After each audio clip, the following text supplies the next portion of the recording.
welcome to the Taking L's podcast. What it do? Glad you are here. You thought after last week, hey, what if these guys just take a break again? Don't worry, we made it back. Oh, that's funny. But hey, if you haven't been with us before, my name's Dillon. This is Braylon. Hey, can I just take a second to thank you? Thank you for taking time out to listen to the pod, watch the YouTube, whatever it is. It means so much to us. No matter who you are, if someone sent this to you, if you're one of our good friends, if you're a family member, which is essentially the only people that listen. Kidding, we have the best joke. Like thousands of people that listen. However you stumbled upon this, or probably my mom has texted you the link a weird amount of weeks in a row now, and so you're like, whatever, I'll do it. If that's why you're listening, thank you so much for taking the time. It really means a lot to us. So this podcast is centered around three things. We love to laugh. That's like one of our favorite things in life. We laugh all the time, tell stories. We love to talk about life, the good parts of life, the bad parts of life, the tough parts about life, the easy parts about life, everything in between. From the valley to the mountaintop, as they say. And then we're really passionate about leadership. We believe that every single one of you listening, watching us on YouTube, wherever you're at with your eyes or your ears, we believe there's a leader inside of every single one of you. You don't have to be a leader in an organization. You don't have to have leader in your job description. You don't have to have any of that to be a leader. You can just lead your own family well. You can lead your friend group well. You can be a leader in any space. And so we love to talk about leadership. And a quick myth, leadership. A quick myth that we should just right now debunk is it. You have to be an extrovert to be a leader. That is not true. Even if you don't feel like you have the personality to be a leader, You have a leader inside of you. My favorite definition of being a leader, I say it all the time, is someone that affects the atmosphere that they're in and always makes the atmosphere a progressive atmosphere that moves forward. That's amazing. My favorite definition of not being a leader is someone that has no people following him, if that's just a person on a walk. Just like, nice. So nice. Good, That's just called you're going on a hike to nowhere. Oh, jeez. Oh, man. Well, Bray, we always have a title for every episode. What is the title for today? This is a good one. By the way, I just made Dillon laugh because I realized the button of my button up that I'm wearing right now, I was one button way too low and a lot of my chest was showing. So I just It's a bad example. It's something a leader doesn't do. Only followers have their buttons unbuttoned that low, I'm working on it. And that's part of this podcast is talking about how we're progressing, Cody, could you please cut that? Please, Gladly. Please cut that out, okay? The title of this episode is Lazy Love. Lazy Love. And we start off every single episode that we do here on Taking L's podcast with a fun segment. And today we're doing one of our world famous draft. We are doing a draft. The people love it. You love it. If you don't love it, you should love it. I love it. Dillon loves it. Like, I'm just naming everybody. I just like draft things in my free time. Yeah. I'll just be in the shower and I'll just be ranking my favorite sushi restaurants. I'm just like, okay, if I drafted this one first, just like. You know what I've been doing is like worst person draft. I've been doing that. Like, I'll watch someone's Insta stories and I'd be like, you'd be on my worst person draft. Oh, if you heard us last podcast, we're starting another podcast called Off Air. We'll do our worst person draft off air. I saw someone post a Blue Lives Matter post, and I was like, worst person draft. Come on. I'm kidding. Not really. So we start off every pod with a fun segment, and we're doing a draft. And today we are doing a draft of... Let me actually read my notebook of what exactly it's called. We are drafting the ultimate lazy day. Okay, so we go back and forth. We're picking four things. I'm so pumped. Drafting four things that make up the ultimate, the best lazy day. Dillon, you have pick number one. Here we go. Ooh, I get the honors. Yep. Pick number one of the ultimate lazy day draft on the episode titled Lazy Love. Here we go. Okay, hold on. One preface real quick. In our ultimate lazy day, does it include... For me, does it include my wife? And for you, does it include your wife and Ocean? Or in order to include them, do you need to draft them? No, they're included. Okay. They don't have to be drafted. Great. It just keeps me out of trouble. Yeah. That's great. Maddie's already there. Yep. Perfect. So number one pick for me, Ooh, here we go. ultimate lazy day, Ultimate lazy day. is Friends. Not the show Friends, Wow. my friends. Are 'Cause if- part of your lazy day? Yeah, I want some friends around to hang out with. But is it a lazy day if your friends are there? If they want to be lazy with me, would you not want to be lazy with me? No, like if I'm coming to hang. Let's not be lazy. Like I think I'd be disappointed if you're like, come hang, bro, and then your expectation was we're gonna sit on the couch in sweatpants and we're gonna watch TV for 6 hours. See, I have a feeling after this draft is done, we're gonna have different definitions of a lazy day. For sure. And that's the thing. Like for me, a lazy day is more of like we're not getting anything done productively that actually maybe advances my job or my house getting cleaned or anything like that. Very different definition. To me, like that, like I could still do something and be lazy, in my opinion. Oh yeah, this is Gonna be good. This is gonna be good. Okay, so my number one draft pick is my friends. okay. Weird first pick, but here we go. My number one is expensive food delivery. Ooh, So not just like, well, you know, when you get Uber Eats or Postmates, DoorDash, Yep. Grubhub, yep. another food delivery service. When you get those, you're usually just kind of finding like a Caviar. yeah, like you're finding a Chipotle, if you will, something just kind of easy. But like a really nice restaurant, get delivery from there. Wow. 'Cause on a lazy day, I don't want to cook. I don't want to clean dishes. I don't want to do any of that. I just want, on the ultimate lazy day, some like really nice food to show up at my front door with a kind knock Gonna or love a my nice next pick. or a nice text. It's just Yeah. like, "Hey, Braylon, your Sam is here with your delivery. You're Sam. You're Sam." And I just open up the door. "Hi, Sam." I grab my nice rigatoni and my like lobster ravioli, Talk to me. and I just go upstairs, and it's great. Ooh, let's go. So that's my number one, expensive food delivery. You scared me because I was between number one and number two, and it's all like a strategy of Yeah. what's the other person not going to take. Totally. So my number two is close to your number one, but it's different enough. I believe I'm going to get to keep this. My number two draft pick for my ultimate lazy day is a personal chef. Wow. So I don't have to wait on food delivery. Yeah, you just have someone cooking. I just have someone cooking it up in the kitchen, and they can make whatever I ask for. You're thinking on the way spot. bigger than me right now. They're I just love it. standing right there in the kitchen, and I'm like, my man, personal chef. Yep. Me and my friends, we're hanging, and we're all feeling some lobster rolls. Can you whip us up some lobster rolls? All of a sudden, some lobster roll sliders come out, and we're like, do you know what? Lunchtime, we're now feeling tacos. But up. Taco bar, bring it on in, personal chef. Bring it up. That's a good lazy day. Cook it up. I mean, yeah. I mean, we're not just talking lazy day anymore. We're talking like jumping tax brackets, but but awesome. Good for you. My number two pick. Here we go. I'm not. You're kind of sour. Slightly, because like if I was to say you actually have a day off tomorrow, okay? Okay. If I was to say, hey, tomorrow have a lazy day, you're not getting a private chef to come over tomorrow. That's fair. So, but hey, you know, we're all different levels. Of Yeah, it's okay. Cody, I forgot we named this segment Ultimate Lazy Day on a Budget. It's okay. My bad, dude. I forgot we named this podcast Normal Basic People. Yeah. Okay, my second pick is these are all very realistic picks now, and I kind of want to like my perfect lazy day is getting a spaceship and going up to Mars. I love that I know you well enough. I don't know if anyone else listening can tell. I have you rattled right now in this draft. I have you absolutely rattled. You are on tilt. My number two pick is Oprah and Jeff Bezos are going to come over and they're going to share their routing information with me. That does not sound like anything I want in my lazy day. Okay, my number two.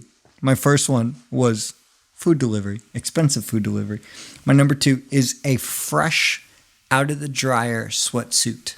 Ooh, I like this. Because if I'm going to be lazy, I need the perfect outfit, which is a good pair of sweatpants and a good hoodie, but fresh out of the dryer. It's a little warm when you put it on. Mm-hmm. It smells good. Yep. It has that like little static that just makes you want to curl up and cuddle all day. Yep. That's what I want. Ooh, okay. Okay, I like it. What's your next one? Free ride in a Ferrari.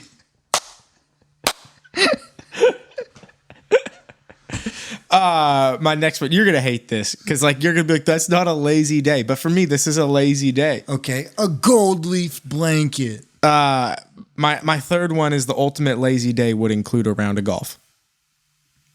Okay. Production Cody, I need you to get in here.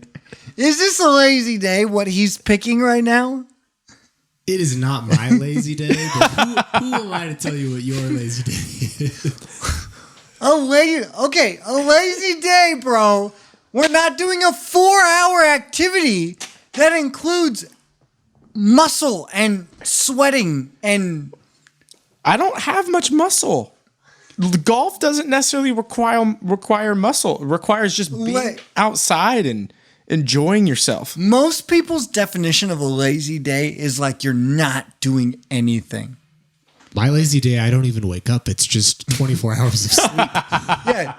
Dylan is confused by lazy day by becoming a billionaire. He's like, oh, I'm drafting it. Oh, you mean being lazy? AKA, I just got millions of dollars. Give me a Michelin star chef in Pebble Beach. Oh, man. That's a lazy day for you, is going golfing? Yeah. To me, a lazy day is a non-productive day. You're doing the perfect day off. You're not doing a lazy day. I mean... Hey, it's up to the listener. They You know, get to decide. Whatever. You know, next time you want to do a like an average lazy day, don't call the draft ultimate lazy day, okay? Next time you want to do the draft, I want you to be like, hey, we're going to draft the average lazy day. So don't try too hard in this draft. Just make it average, okay? Well, I thought lazy day kind of gave a good umbrella of what we're talking about. Apparently, lazy day is a bigger umbrella than we realized. For you. For you and for you alone. Okay. I have a feeling as normal, I'm going to get a text from several people as normal just telling me about a cold take I have. Specifically, Joe Buddy's going to come after me.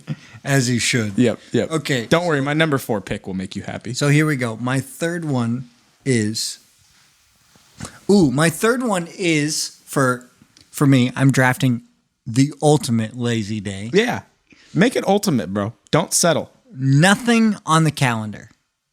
This is great. Because the worst thing of when you're trying to have a lazy day is like if you have nothing going on in the morning, but you have an event at like 3 or 4 or 5 that you have to go to, you're just kind of thinking about when This you is have to very start true. getting ready Yep. for that. So it kind of ruins your your laziness, if Yep. you will. Yep. Having not a thing on the calendar or anything that you feel obligated to do that day Yeah.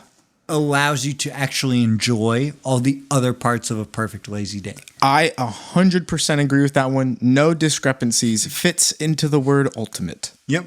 Great. Great work. And when I say nothing on your calendar, I mean your gold-covered calendar that you get from Jeff Bezos. You just really like to mention Jeff Bezos. I get $1 every time I do. We're sponsored by him. Kidding. Go for it. Oh, man. My number 4 pick is Xbox.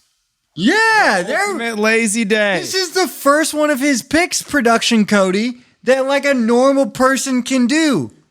This is a great lazy day. Think about it. Personal chef makes me breakfast. I then go play a round of golf with my friends. I then come back. Personal chef makes me some food. I then play some Call of Duty with my friends. That is a great lazy day. There you go. Was that your... Those were only 3... Wait, what was that? I had friends, personal chef, golf, and Xbox.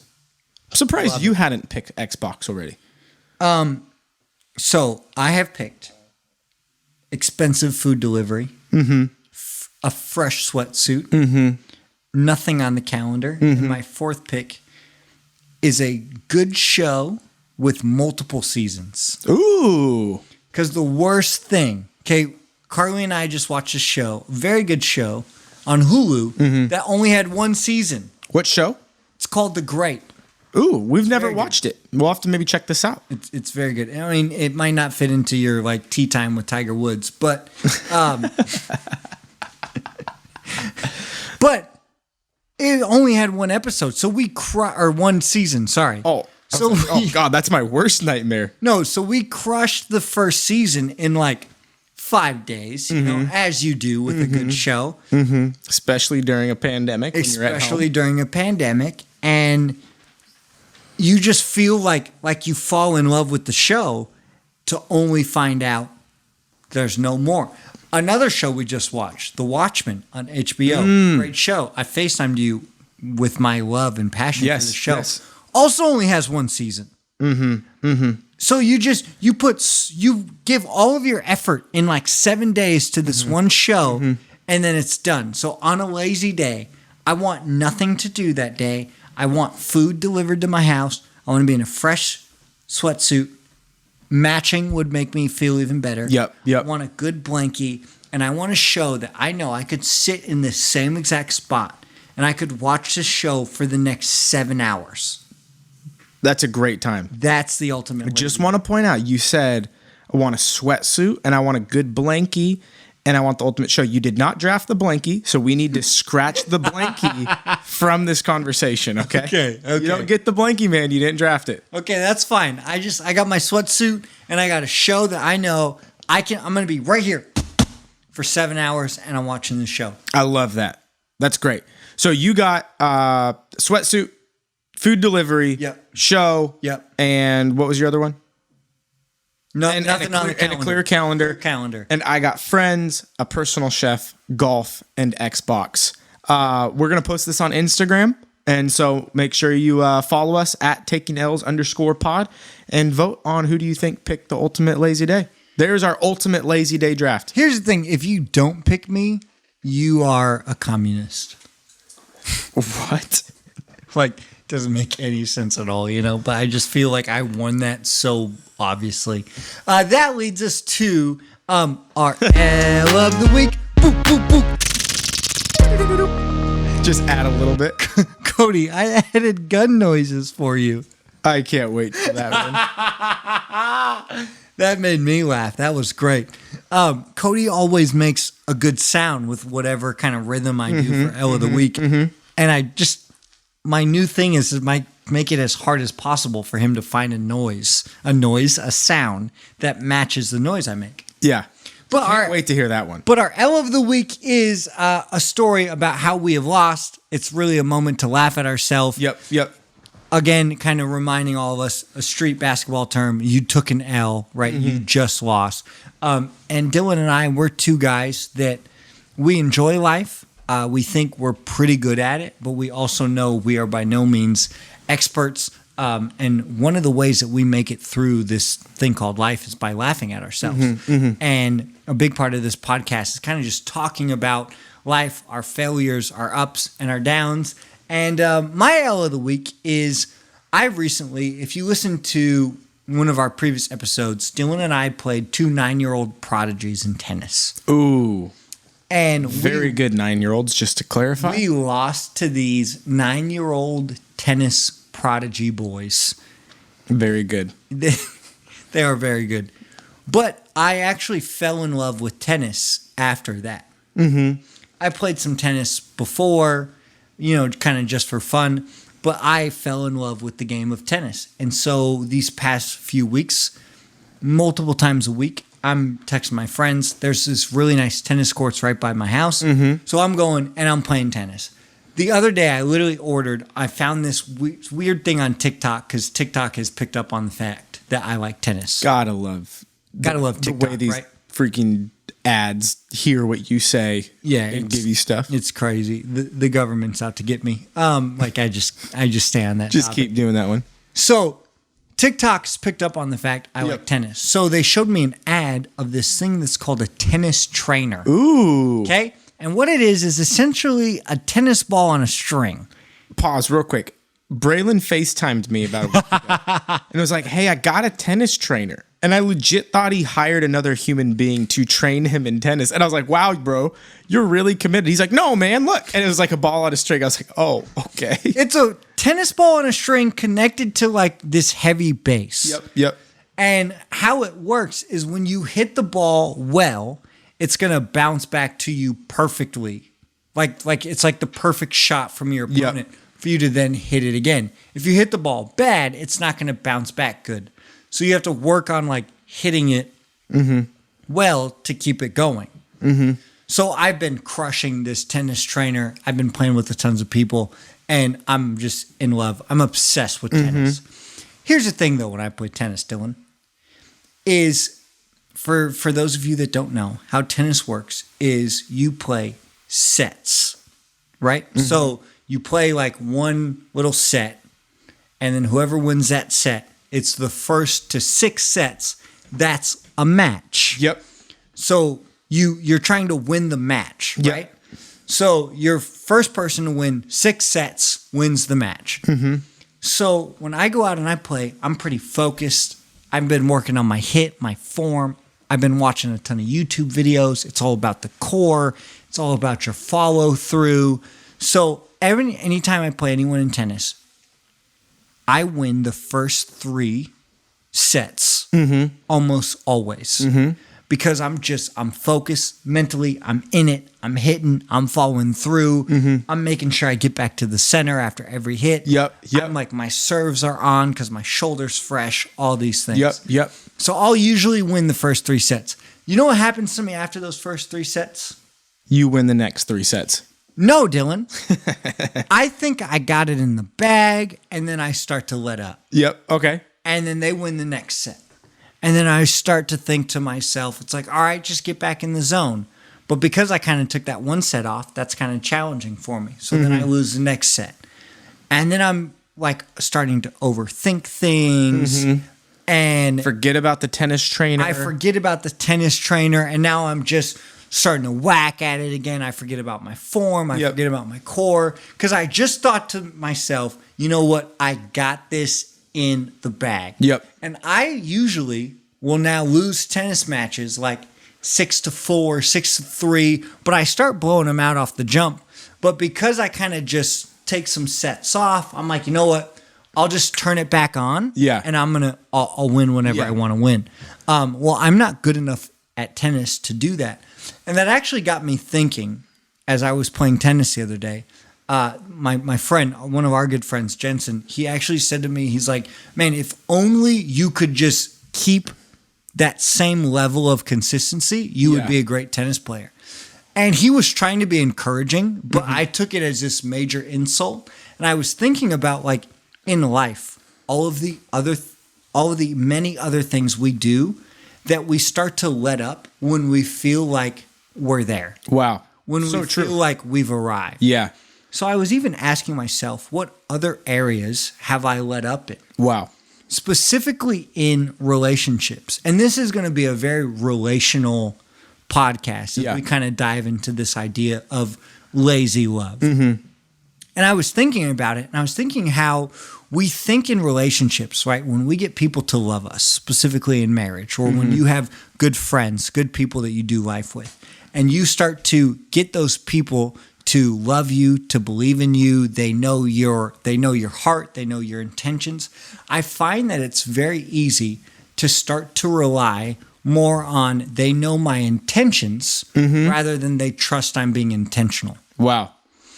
And I find myself in conversations with my wife, with my best friend sometimes, kind of being lazy in my intentionality because I trust they know my intentions and what I'm saying. Wow.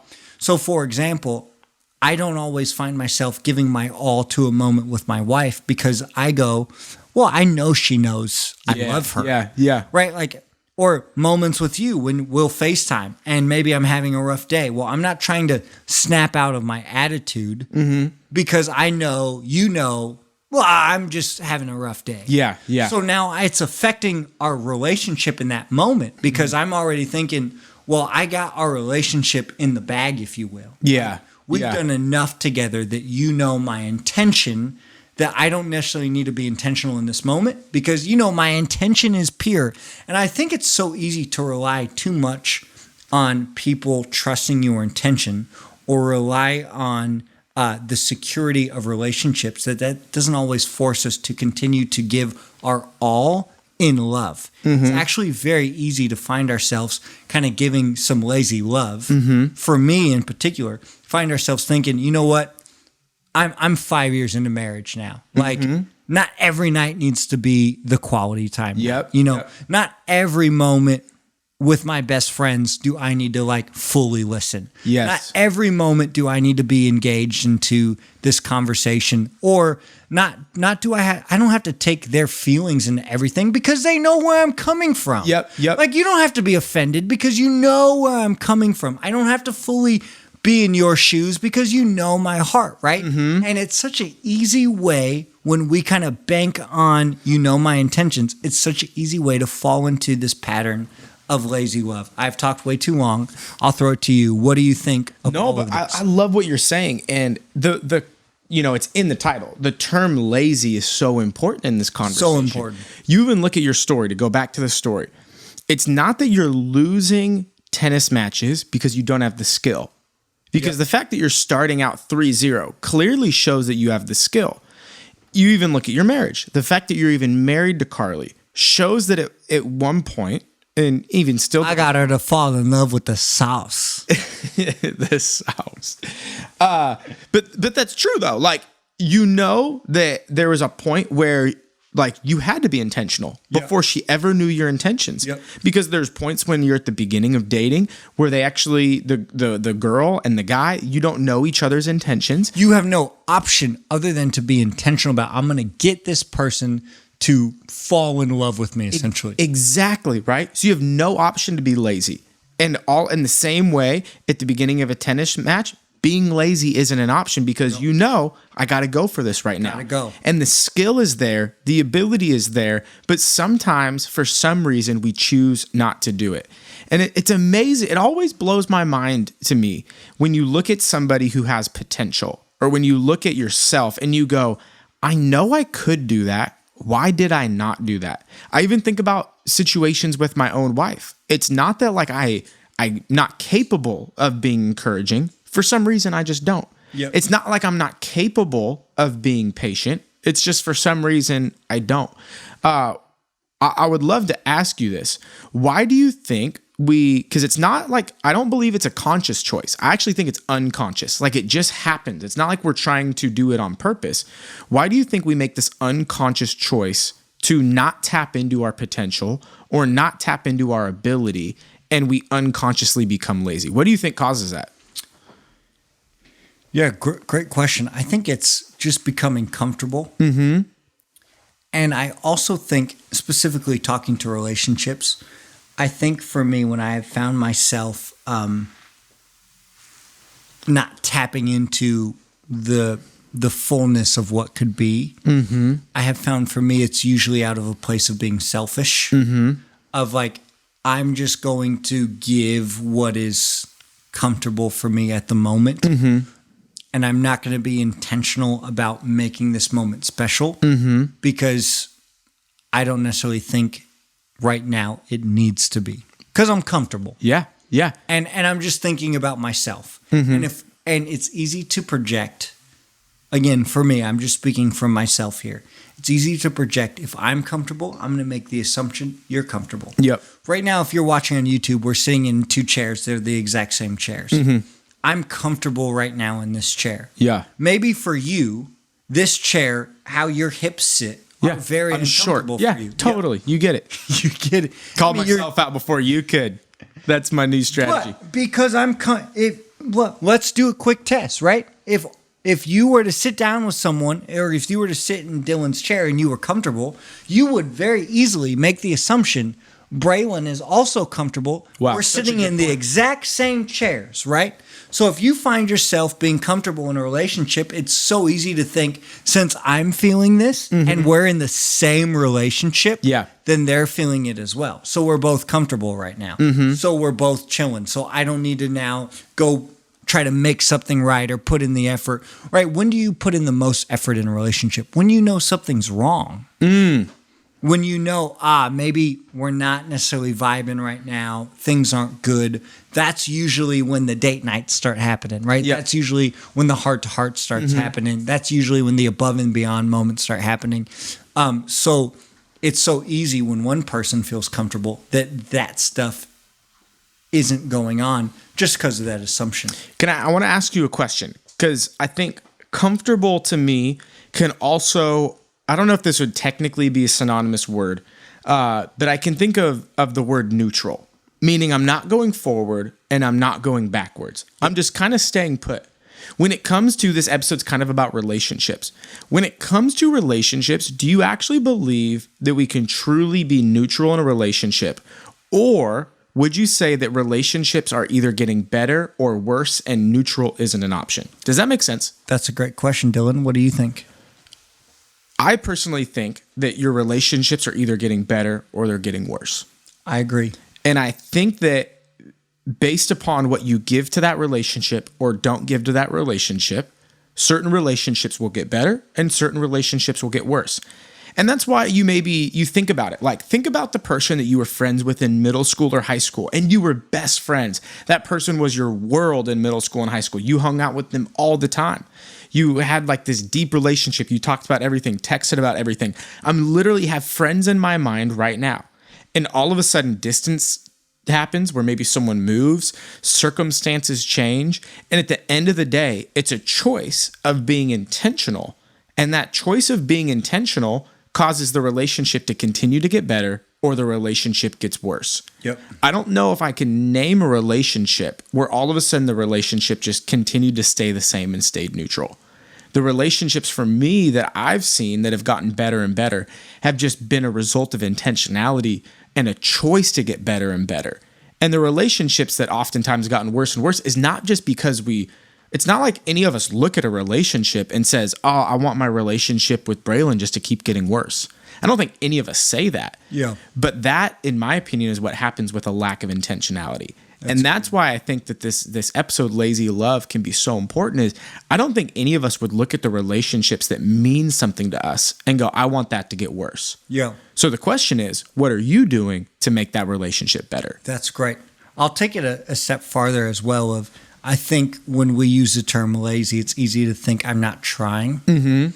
And for the most part, most relationships, everyone's giving some type of effort. I think back to when I was in high school, I loved soccer. I played a ton of soccer my whole teenage life, my young life. And I had a coach that would watch this thing that I would do when I played this certain position. What he was wanting me to do was track back, come back, and then make an inside cutting run. What I would do is I wouldn't track back. I would just make an outside cutting run because I didn't want to run back with our team on defense. But to run back, then that opens up this inside cutting run that would usually lead to scoring a goal. That's what his whole point is. If you work hard to get back, that's going to open up this awesome run that's going to put you closer to the goal. I would just stay on the outside and I wouldn't track back. I would just stay on the outside, and then I would have this outside run that was always open because I wasn't tracking back. My defender wasn't going with me. And I'm going deep into a soccer analogy here. Yeah. But it would always work because I was open, but I was open on the outside, which wouldn't lead to the same amount of goal scoring opportunities because I wasn't doing inside runs closer to the goal. Yep. But I was always open. So it always worked. So I think when we think lazy, we think we're not putting in the effort. I think I kind of want to tweak specifically in relationships, talking about lazy love, is that we're taking just the easier option. Because I'm still running down the side. Like I was sprinting. I was all into it, but I was taking the easier option. Yep. So even thinking for my specific relationship, there's some nights where Carly and I will take the easy option to connect with each other, which is for us looks like this question. Do you love me? What did I do today that you loved? And it's like, yeah, that's a good conversation starter, but that's kind of easy, right? Like that's just like, oh, you did this. Oh, okay, great. And the person asking the question is clearly needing some affirmation. They're needing some quality conversation, some quality time. But the person asking that question, that's kind of an easy way for them to get what they're wanting versus put in a little more effort to create a space to where we're now having a conversation so that you can get something that's a little more intentional. That's going to mean more for what you need to go to bed that night than is just like, did I do anything you liked today? And we have found ourselves sometimes finding ourselves in this rhythm of just doing the easy thing, which is the lazy version of love. So lazy doesn't mean you're not giving an effort. I think even sometimes in relationships, lazy means you're just taking the easier of the options. And what would you say, what do you think is the benefit long-term or the benefit short-term of not taking the easy way out? Because when I look at like a marriage or when I look at a friendship, it's not like maybe what you're saying, like you use your soccer analogy. It's not like the outside run is bad. You're still scoring goals.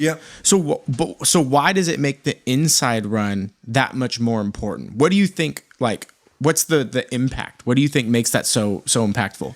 Yeah, I think there is a, that's a really good question. And I kind of want to answer it with how we started all of this is just really the importance of intentionality. To not take any moments or take relationships for granted where you just trust that they know your intentions, but that you're building a relationship off of being intentional for the other person, being intentional with your love for the other person. I'm intentionally showing you I love you.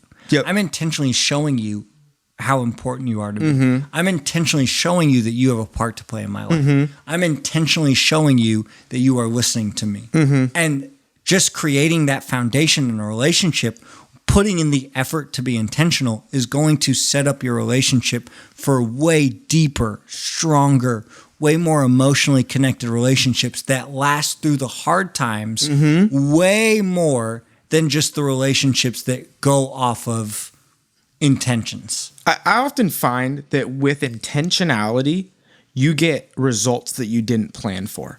Ooh, there. When you maybe do something, the quote unquote. You asked me a question that you had a great answer to, and I hate that, but go for it. No. But you got me thinking as you were saying it, right? Like, there's accidental circumstances that you can have by kind of just going with the flow. As you were talking, it reminded me, because you said like date nights and different things like that, talking about how you can just kind of go through the motions, right? And like you can get some accidental circumstances, but oftentimes I've found in my marriage, I've found in my friendships that it's in those moments of intentionality that all of a sudden, that's how the gold comes out. Yeah. That you're like, wow, we just had a conversation that kind of seemed like a breakthrough. Yeah, absolutely. We just had like a night that seems like a foundation of a friendship was built. Yep. We just had something that just meant something more. And I don't know what it is about intentionality, but it just seems to bring things out. There's something about like reaching out to a friend when they least expect it that it deepens a relationship. For sure. There's something about planning a surprise date night for your spouse that all of a sudden it brings out conversation that maybe wasn't going to come before.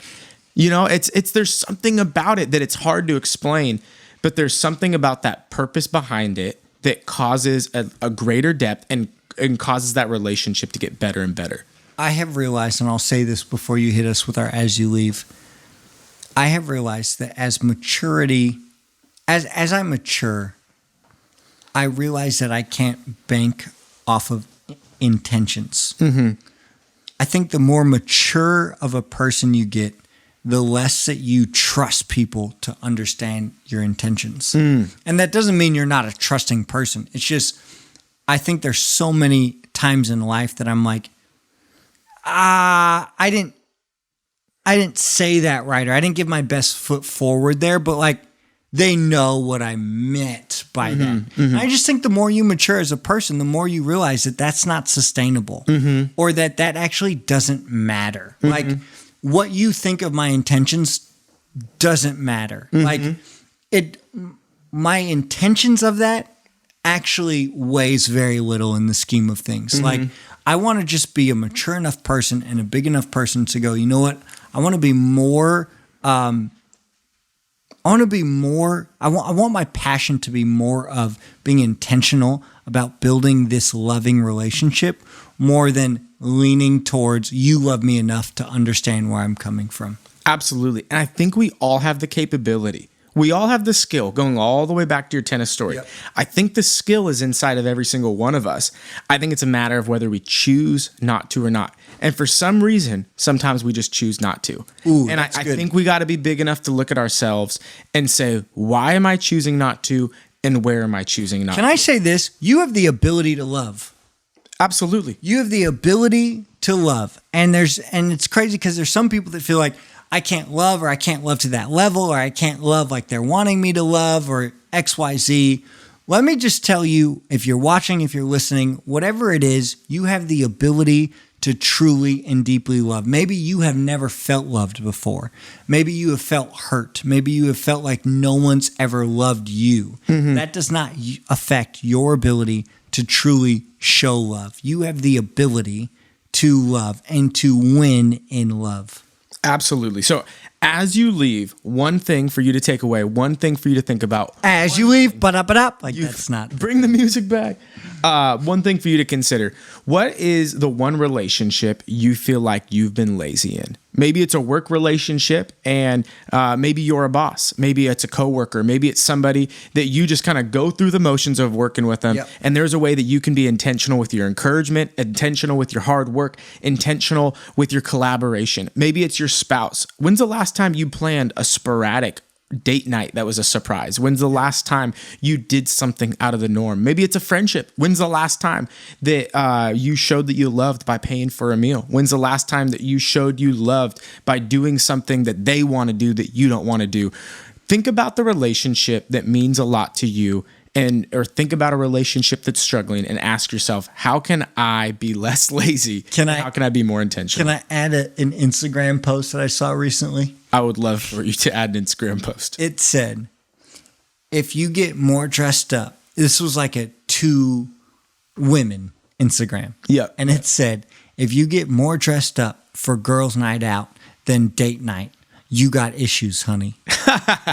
And I laughed at that and I was like, oh my God, I rolled my eyes. But it kind of goes into exactly what we're talking about, of just like you're leaning on your intentions more than you are being intentional with being a lover that isn't just giving lazy love, but is giving intentional, specific intent love. Absolutely. And I think when we live this kind of life, this kind of intentionality, it's sometimes it's not the easiest. Not at all. It can be tiring. It's selfless and it's purposeful. Yep. But I believe that our lives will be better because of it. And we believe your life will be better because of it. So thank you so much for listening. Thank you so much for being in on this conversation. We love you a ton and we'll see you next week. We promise we'll be back. See you soon. We'll be back.